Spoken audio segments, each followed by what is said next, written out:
हसन ने दिलान को बंधक बना लिया था। बारान ने चेतावनी दी कि अगर दिलान को कोई तकलीफ हुई तो वो हसन को जिंदा नहीं छोड़ेगा। हसन घमंड से बोला कि वो पहले भी कई बार बचकर निकल चुका है और इस बार भी बच जाएगा। उसने खुलासा किया कि बारान की गाड़ी के ब्रेक उसी ने खराब करवाए थे और दिलान का सीढ़ियों से गिरना भी कोई इत्तेफाक नहीं था। सब कुछ उसी की साजिश का हिस्सा था। बारान ने हसन से कहा कि वो दिलान को छोड़ दे। हसन ने पिस्तौल जमीन पर रखने का हुक्म दिया। आखिरकार मौका पाकर बारान ने हसन को काबू में कर लिया और दिलान को आज़ाद कराया। दिलान ने गुजारिश की कि हसन को छोड़ दिया जाए। बारान ने कहा कि वो हसन को सिर्फ इसलिए जिंदा छोड़ रहा है क्योंकि उसने दिलान से वादा किया था। अब उसका एकमात्र मकसद है कि हसन को उसके किए की सजा दिलाए। हसन को गिरफ्तार करने के बाद बारान और दिलान एक दूसरे से लिपट गए। दिलान ने बारान की मौजूदगी में खुद को महफूज महसूस किया। बारान ने कहा कि उसे खुद पर गुस्सा है कि इतने अरसे तक हसन की करतूतें उसकी नज़रों से छुपी रहीं।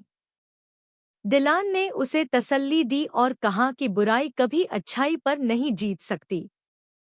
फराद को तारिक का पता मिल गया था जिसने झूठी गवाही दी थी। बारान और दिलान उसी की तरफ रवाना हुए। रास्ते में बारान को लगा कि कोई उनका पीछा कर रहा है। उसने फौरन रास्ता बदल लिया।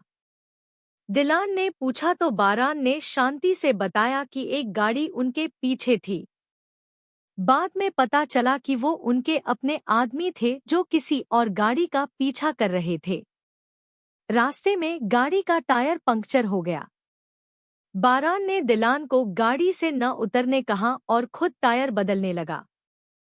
दिलान कॉफी लेकर आई और उन्होंने उस खूबसूरत जगह पर थोड़ा वक्त गुजारा। बारान ने दिलान से कहा कि जल्द ही वो मीरान को भी यहाँ लाएंगे। इधर जवेरिया की जिंदगी में परवीन नाम की औरत मुसीबत बन गई थी। परवीन जयदत्त की पुरानी दोस्त थी जो बहाने बहाने से घर आती रहती थी। जवेरिया ने उसे साफ बात कह दी कि वो उनके घर के आसपास न मंडराए। जवेरिया ने मनीषा और अपनी मुमानी से सलाह ली।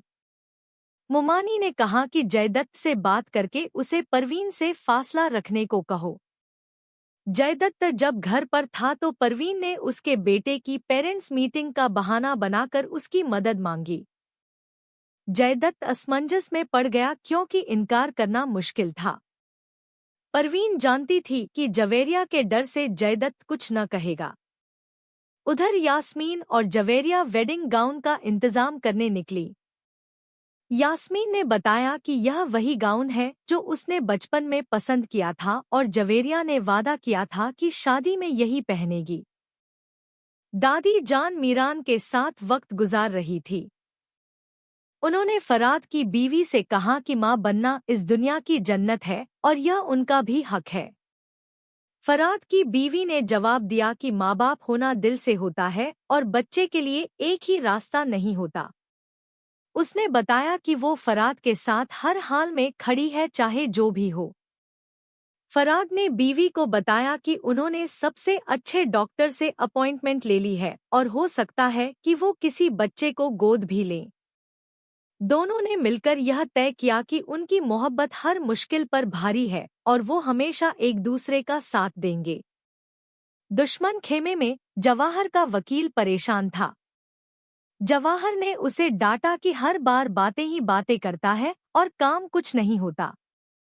उसने कहा कि तारिक को ढूंढ कर लाओ वरना अंजाम बुरा होगा।